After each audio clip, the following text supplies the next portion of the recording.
Assalamualaikum warahmatullahi wabarakatuh. Kembali lagi bersama saya Anissa Fitri dengan akhiran NIM 30.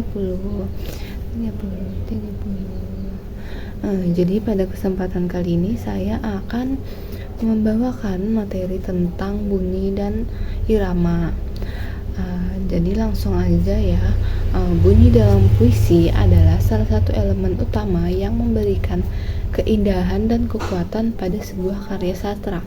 Bunyi dalam konteks puisi tidak hanya merujuk pada suara yang dihasilkan oleh kata-kata, tetapi juga pada efek yang timbul dari susunan kata-kata tersebut, baik secara fonetik maupun ritmis. Unsur bunyi berperan penting dalam menciptakan suasana, menegangkan makna, dan menambahkan nilai estetika sebuah puisi. Nah, berikutnya tuh ada jenis bunyi dalam puisi. Dalam puisi terdapat beberapa jenis bunyi yang sering digunakan oleh penyair untuk menciptakan efek estetis dan mendukung makna puisi. Yang pertama itu ada asonansi, yang kedua ada aliterasi, yang ketiga ada rima, yang keempat ada onomatope, dan yang berikutnya ada eufoni, berikutnya lagi ada kakafoni, dan yang terakhir ada konsonansi. Udah itu aja.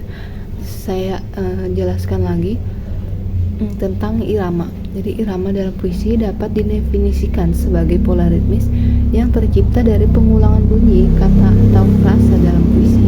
Irama ini memberikan kekuatan dan kehidupan pada puisi, seolah-olah puisi itu sendiri bernyanyi atau berdansa.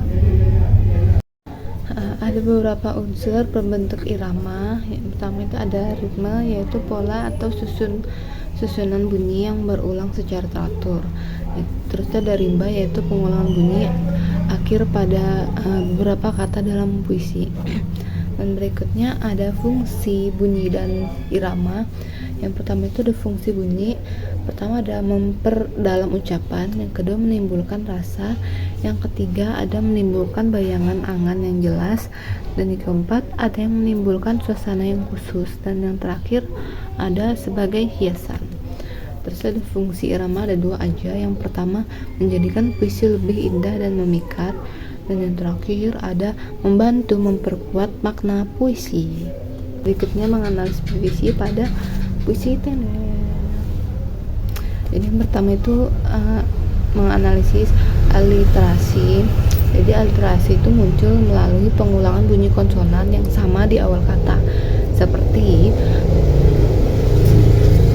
dirahasiakannya ritik rindu, bunyi konsonan R, dan kedua dihapusnya jejak-jejak kakinya, bunyi konsonan J dan K, dibiarkannya yang tak terucapkan, bunyi konsonan B dan T. Dan yang kedua menganalisis asonansi. Asonansi yaitu pengulangan bunyi vokal, terlihat dari pengulangan bunyi vokal yang sama dalam kata-kata yang berdekatan, seperti tidak ada yang lebih tabah, bunyi vokal A. Yang kedua dirahasiakannya rintik rindu, bunyi vokal I dan U. Dan berikutnya rima. Rima dalam puisi ini bersifat bebas dengan pola yang bervariasi. Misalnya bait pertama A I A U, bait kedua A I A U, bait ketiga I I A U. Jadi rima akhir dan tengah yang digunakan memperkuat struktur puisi dan menciptakan keindahan. Yang keempat itu onomatope.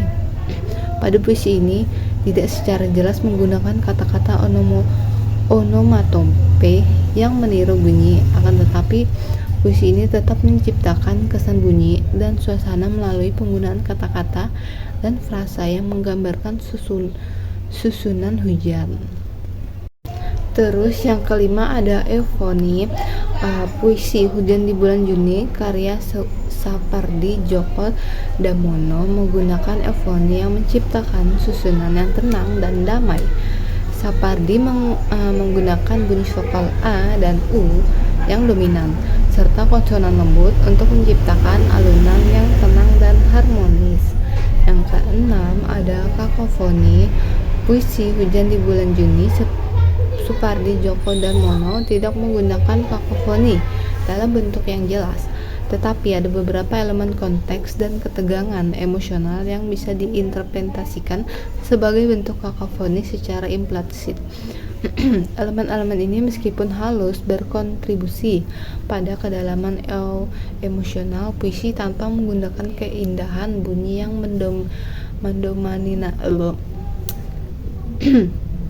meskipun halus berkontribusi pada kedalaman emosional puisi tanpa menggunakan keindahan bunyi yang mendominasi karya ini. Dan yang terakhir ada konsonansi. Konsonansi digunakan untuk menciptakan ritme yang halus dan memperkuat suasana tenang dan melankolis yang dihadirkan oleh puisi tersebut. Dapat dilihat pada pengulangan bunyi konsonan N. Dalam puisi ini, konsonan N sering diulang hingga memberikan efek suara yang lembut dan mengalir, menambahkan kedalaman dan musikalisasi pada puisi. Seperti hujan di bulan Juni, ia meniadakan dirinya dan dirahasiakannya rintik rindunya. Pada frase-frase tersebut, konsonan N muncul berulang kali yang menciptakan ritme yang mengalir dan menenangkan, mirip dengan suara hujan yang lembut. Berikutnya struktur bait dan baris. Puisi ini terdiri dari beberapa bait dengan baris-baris pendek yang memberikan kesan fragmentasi atau keterpecahan, mencerminkan kondisi batin yang tidak stabil dan penuh pergolakan. Seperti bait memiliki jumlah baris yang tidak selalu konsisten, yang menciptakan irama yang tidak teratur namun penuh makna. Ketidakberaturan ini mengekspresikan perasaan sang penyair yang sedang berada dalam situasi sulit dan penuh pencarian. Yang kedua ada rima. Berikutnya struktur bait dan baris. Puisi ini terdiri dari beberapa bait dengan baris-baris pendek yang memberikan kesan fragmentasi atau keterpecahan, mencerminkan kondisi batin yang tidak stabil dan penuh pergolakan. Seperti bait memiliki jumlah baris yang tidak selalu konsisten, yang menciptakan irama yang tidak teratur namun penuh makna. Ketidakberaturan ini mengekspresikan perasaan sang penyair yang sedang berada dalam situasi sulit dan penuh pencarian. Yang kedua ada rima. Chairil Anwar tidak menggunakan rima secara konsisten dalam puisi ini. Rima lebih bersifat bebas yang mencerminkan kebebasan ekspresi dan kejujuran dalam menyampaikan perasaan. Ketidakhadiran pola rima yang jelas ini memperkuat suasana ketegangan dan ketidakpastian yang dialami oleh penyair. Dan berikutnya ada ritme dan pola suku kata. Ritme dalam puisi doa terbentuk melalui penggunaan baris-baris pendek dan patah-patahan kalimat yang memberikan kesan ritme yang terputus-putus. Pola suku kata yang singkat dalam baris-baris seperti aku hilang bentuk, remuk menambah kesan dramatik dan intensitas emosi.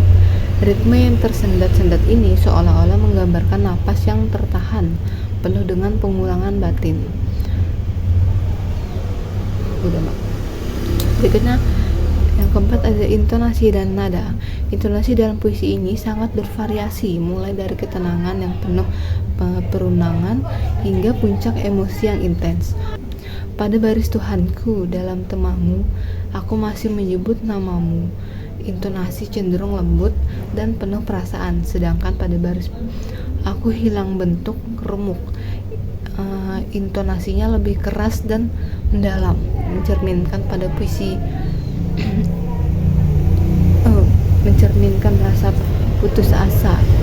Pergeseran intonasi ini menciptakan dinamika yang menarik, memperlihatkan fluktuasi emosi yang dialami oleh penyair.